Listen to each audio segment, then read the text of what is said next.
A hospital couldn't function without that role. No, definitely not. You'd have infections everywhere. You'd have society would be everybody would have fevers. Welcome to your HACSU vodcast, your Health and Community Services Union.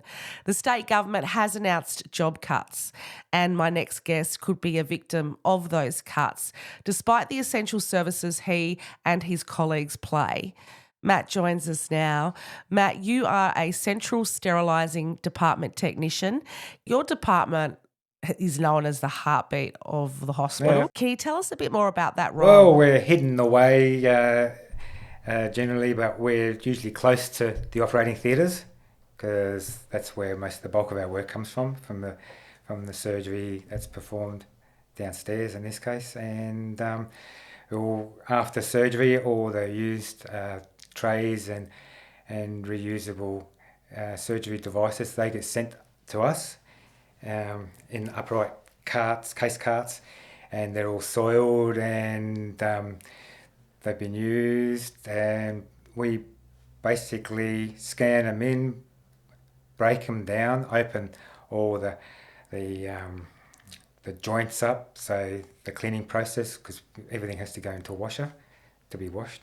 Things get split up too. You have low temperature items like cameras and scopes that can't go through a batch washer because they're like 90 degrees. Then in the packing room, they assemble the instrument sets again via check slip online.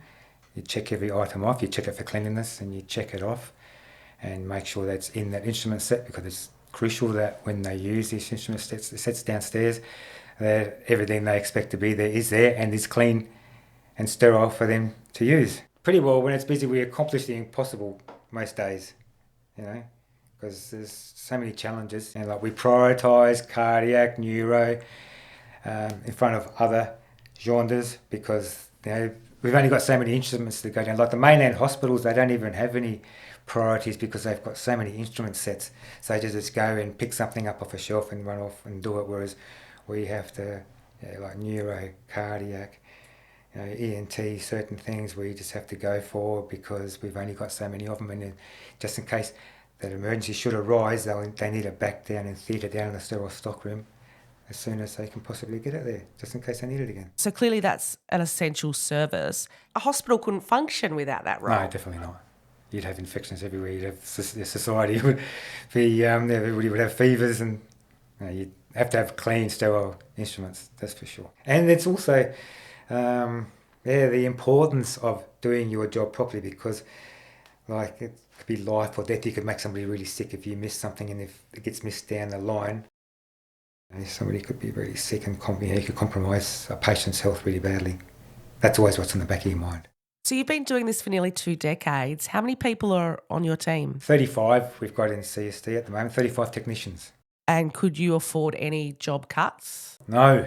We're always struggling with short staff, because it is quite demanding, like pushing these trolleys around, because when you've got say 8 or 9 instrument sets on them that can weigh in excess of 10 kilos each, like it is quite a load. The decon area is very difficult. We're gowned up, we have PPE, we have to don PPE, masks, gowns, gloves, face shields, and in summer it's very, very hot. It just takes time, you're handling these instruments every day and you just become familiar with them, but it still takes years, because there's thousands of instrument sets, thousands of different instrument sets.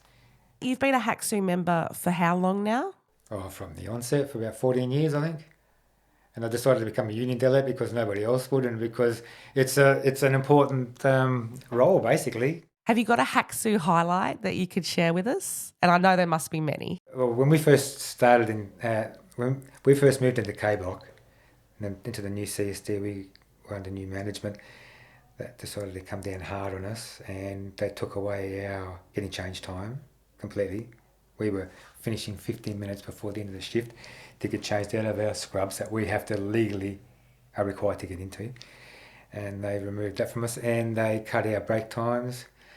So in the end, because basically it's a requirement that we have to wear scrubs, and allegedly we are allowed 15 minutes at the start of the shift and 15 minutes at the end of the shift. So we then decided to basically start 15 minutes late and finish 15 minutes early, And we did that for 6 months until our break times were restored and our 50 minutes leaving time was given back to us.